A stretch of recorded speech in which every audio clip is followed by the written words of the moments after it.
Welcome back to my dark corner of this sick world. Lady, you know, I admire your work tremendously. We've been doing dark corners for over 10 years now. That's a lot of bad films, but when you see something like Mind Trap... Just too awful to believe.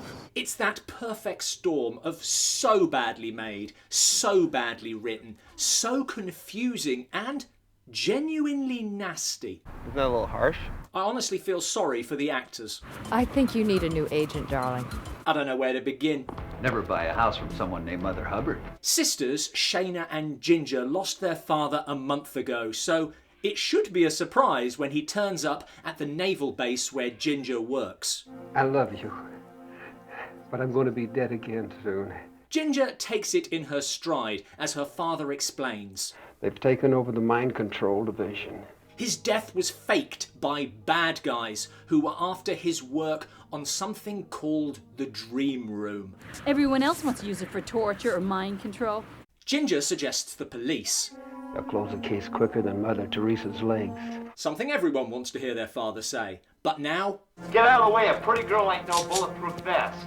One of the recurring issues with this film is what we might call overkill. I think you got him. He's still talking, but now the authorities arrive. Freeze! What's going on? Who's in command here? And immediately side with the armed men in masks and their Russian accomplice standing over the corpse and the crying woman, whom they swiftly lock up, albeit in a room with a phone. Security. Is it security? No, I'm the janitor, but my name is Security. Causes much confusion. Other daughter, Shana, is an actor. Hey, that's my sister getting killed. Currently holding a farewell party for her Navy boyfriend, Robbie, to which she has invited her debauched showbiz friends. How embarrassing. You know, there is a sacred triangle between the director of projections and his girlfriend. Hang on, baby. Dan Haggerty there, delivering the worst line he will ever say. Ginger arrives.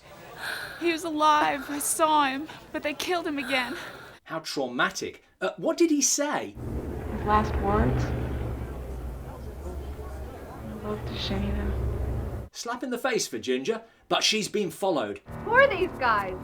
We killed your husband. I said that this film was nasty. This scene includes the third of 6 times in the film when the bad guys fail to kill a woman because they are too busy trying to sexually assault her. They do, however, kill Shana and Ginger's mother. Love to Shana. Ginger's having the worst day, and now she gets shot. The joke's on them. Really not sure it is. Having killed one sister and thrown in a slow-release grenade, the worst assassins in the world leave Shana to run out the back door that they didn't think to cover.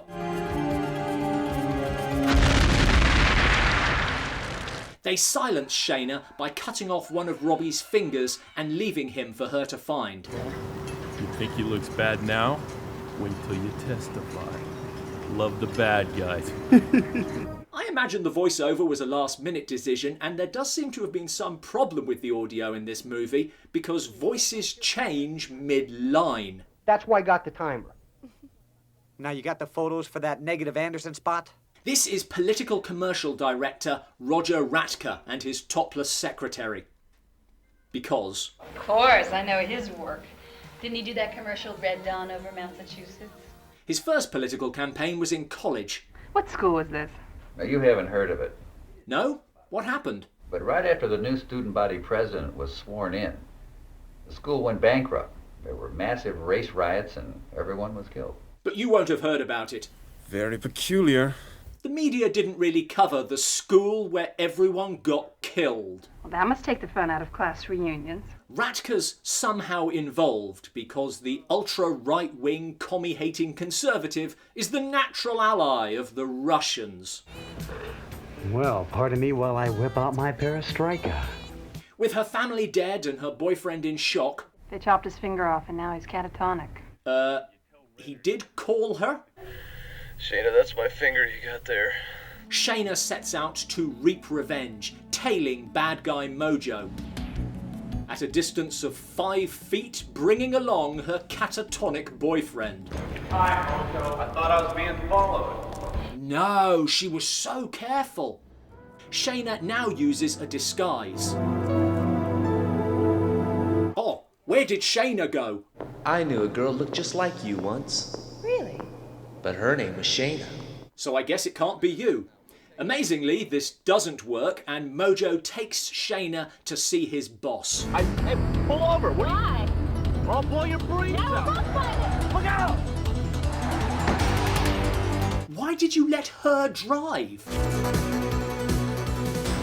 Let's get going. Won't make that mistake again. Where are you going? I said no tricks. Now pull over. It's like she doesn't want to be kidnapped.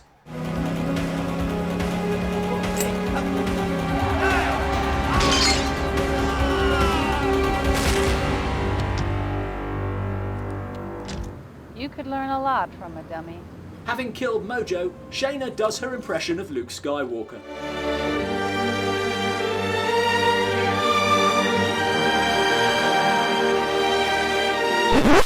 And we cut straight from this to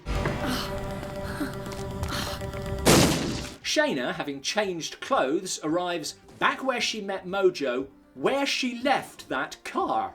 Wonderful, Shana, beautiful, perfect. Come on down here. Oh, this is part of Ratka's film. That's confusing, but okay. I was using live ammo. Oh, I know, so were we. She didn't know.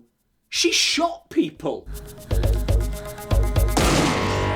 I have no idea what happened there, but check out this from the chase scene. The Bushwater Center. Shit. It's all terrible. Halfway through her revenge spree, Shana visits Robbie in hospital. I gotta go get things ready.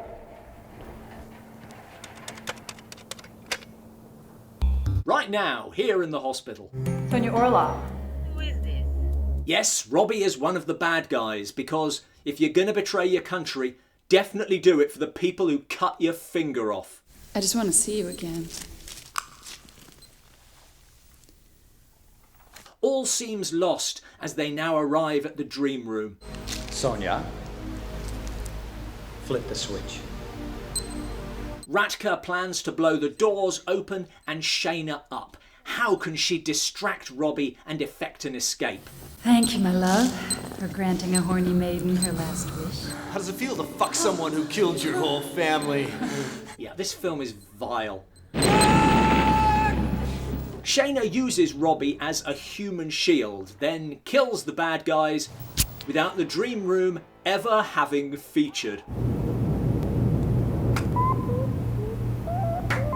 This has been a long review, and yet I still feel like we're shortchanging you, because there is not a moment in this film that's not incompetent, stupid, There's an emergency at the Kremlin. unintentionally funny, You know your father was an accomplished ventriloquist. or unnecessarily unpleasant. No offense. It's Drek. Thanks for watching. To see an uncensored version of this review and to hear us talk about the film more, join us on Patreon as an acolyte. Mindtrap goes straight into my top 5 worst films of all time. What are yours? Let us know in the comments below. Another rug-related death.